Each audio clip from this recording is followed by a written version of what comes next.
सोचो, तुम्हारी जान बचाने वाली देवी की ज्योति बुझ जाए और हवेली की दीवारों से खून रिसने लगे।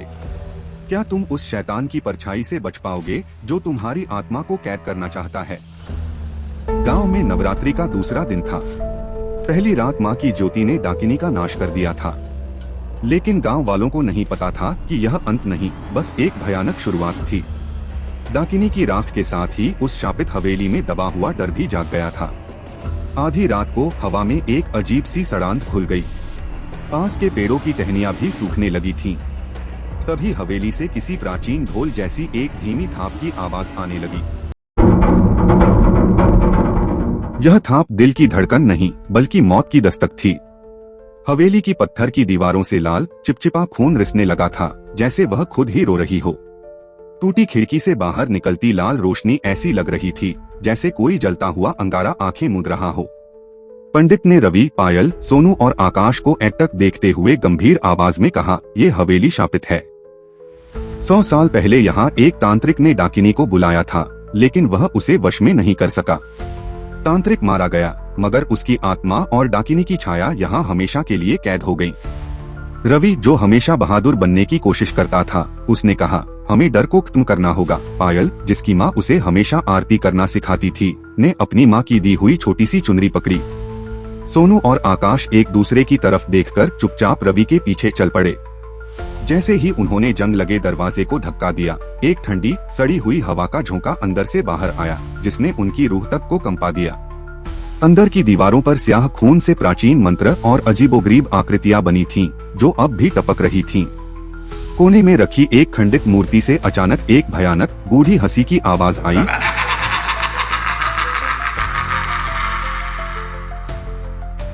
तभी फर्श का एक हिस्सा सरक गया और नीचे तहखाने का रास्ता खुल गया।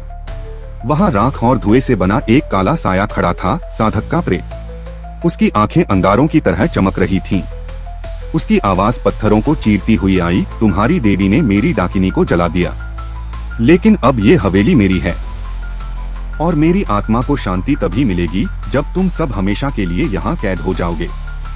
अचानक जमीन से लोहे की मोटी जंग लगी जंजीरें सांप की तरह निकलकर सबकी टांगों को जकड़ने लगी। आकाश चीखा, भागो, लेकिन उसकी गर्दन पर एक जंजीर कस गई। सोनू ने घबराकर टॉर्च जलाई, लेकिन उसकी रोशनी में दीवारों पर सिर्फ डाकिनी की लाल आंखें झलक रही थीं। पायल ने कांपते हाथों से चुनरी पकड़ी और हिम्मत करके अपनी माँ की सिखाई हुई दुर्गा आरती गाने लगी। जैसे ही उसकी आवाज हवेली में गूंजी, एक तेज तूफान चलने लगा। प्रेत की शक्ति कम होने लगी और वह गुस्से में चीखने लगा।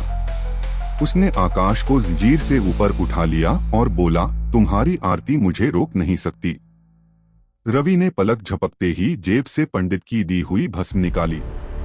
उसने जय माता दी कहकर पूरी ताकत से भस्म को प्रेत की जलती आंखों पर फेंक दिया। भस्म के पड़ते ही प्रेत एक भयानक चीख के साथ आग के गोले में बदल गया। वह धीरे धीरे तहखाने की गहराई में समाता चला गया, लेकिन उसकी गूंजती हुई आवाज बाकी थी, ये तो बस शुरुआत है। मेरा श्राप हर रात और भयानक होगा, और नवमी की रात को मेरी डाकिनी तुम्हें लेने जरूर लौटेगी। जैसे ही चारों हाफते हुए हवेली से बाहर निकले, गांव के चौक पर अचानक एक छोटी बच्ची खड़ी थी। उसकी आंखें एकदम काली थीं और उसकी आवाज भयानक रूप से ठंडी थी, तुम सबने गलती की है।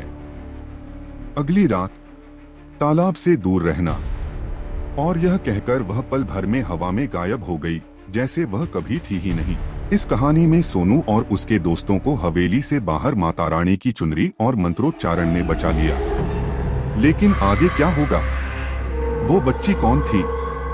ये जानने के लिए अगर आप माता रानी के सच्चे भक्त हैं, तो इस चैनल को सब्सक्राइब जरूर करें, क्योंकि अगला भाग और भी डरावना होगा।